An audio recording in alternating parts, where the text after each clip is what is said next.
After 21 years, what's the best thing for you about living in Singapore? Safety and security, that's the best. Because in Singapore you don't have to worry about leaving your phone on the table next there, about not locking your car or not locking your home. The peace of mind that you have and the trust you can give to the government. You don't have to worry that they do anything wrong. You may not agree with everything they do, but in general, the sense is that they do the right thing, and you don't feel an urge to go into politics, to change things, to stop them from doing the wrong thing. No, they do a good job, they do the right thing. So that gives you a very good peace of mind, I would say. But Switzerland also have the reputation of being like pretty safe, pretty pragmatic in a way how they... Well, you are not up to date. Read the news nowadays. There is a lot of crime. There is violent crime against innocent people. Just a few days ago, a couple, a Swiss couple, 50 plus, got beaten up for no good reason on a train in Switzerland by some illegal immigrants. A lot of people, they keep an outdated image of Switzerland as a neutral country. Switzerland is no more neutral. Switzerland is de facto a member of NATO and EU. There is a lot of things going wrong in Switzerland, unfortunately. By European standards, yes, it's still better, of course, than, say, Paris or Berlin. Tax is lower as well, and it's a beautiful country. But it's not the Switzerland I grew up in, and I wouldn't want to go back there. Singapore was always been called as the Switzerland of Asia. That was the whole notion before. Yes. Yeah. The Switzerland of my youth in the 70s, 80s and 90s. Yes, that was a good place. It was indeed safe. We also didn't have to lock our doors. There was no theft of cars and so on. But things have shifted. You now have an immigration policy in Switzerland which is outright crazy. Anyone who is an EU citizen can come and live in Switzerland. Can be criminal no matter what. You don't need to show a police record. If you're an EU citizen, you can go and live in Switzerland. Can take a job of a Swiss people, no problem. But if you're not an EU citizen, no matter how rich, how qualified you are, you have virtually no chance of going to Switzerland. Plus, of course, there is a lot of illegal immigration. Taxes go up. So Switzerland changed unnoticed by the general public. I would say it's about 15 to 20 years behind the curve, behind France, behind Germany, behind UK, but definitely it's on the wrong track. The Swiss need to change and get back the Switzerland that they had, which was outstanding.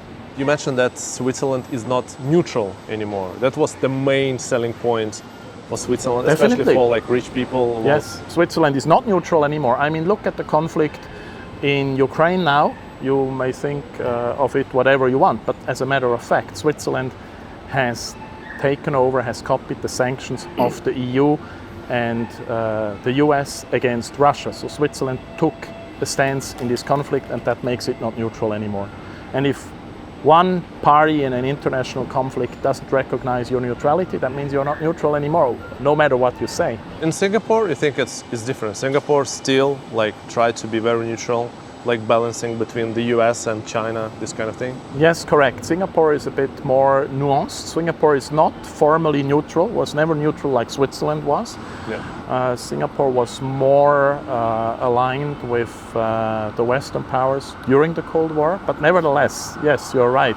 Singapore is trying to strike a balance between the US and China in this, I would say, looming or potentially upcoming struggle. So Singapore comes from a different angle than Switzerland, but yes, Singapore upholds a lot of the values that Switzerland had, that made Switzerland strong. Singapore is fiercely independent, defends its sovereignty, enforces law and order. Sometimes you may say they go a bit overboard with hanging and flogging and these things, but that's discussable.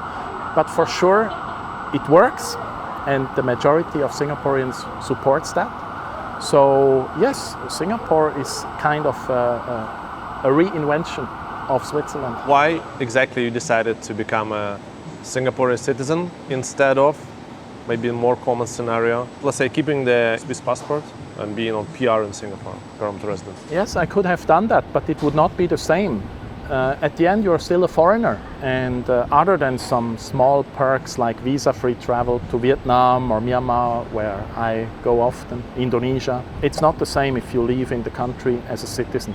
If you are a PR, Yeah, you can stay, although in Singapore the PR isn't exactly for life, but still you can stay on, you can change jobs, you can retire, not a problem. But being a citizen gives you opportunities that foreigners, which PR still are, even if they are called Singaporean sometimes in the local context, a PR is not a Singapore citizen, is a foreigner. You have opportunities that the PR doesn't have, and I have no regrets in this regard, and I am happy to be a Singapore citizen, and I see more and more people, foreigners, taking up Singapore citizenship, including Europeans. Yeah. And when was it? In 2008. Oh wow, long time ago. 2008. Yeah, that was not very common, I believe, back then. It was not very common, and some people said you are crazy and this and that.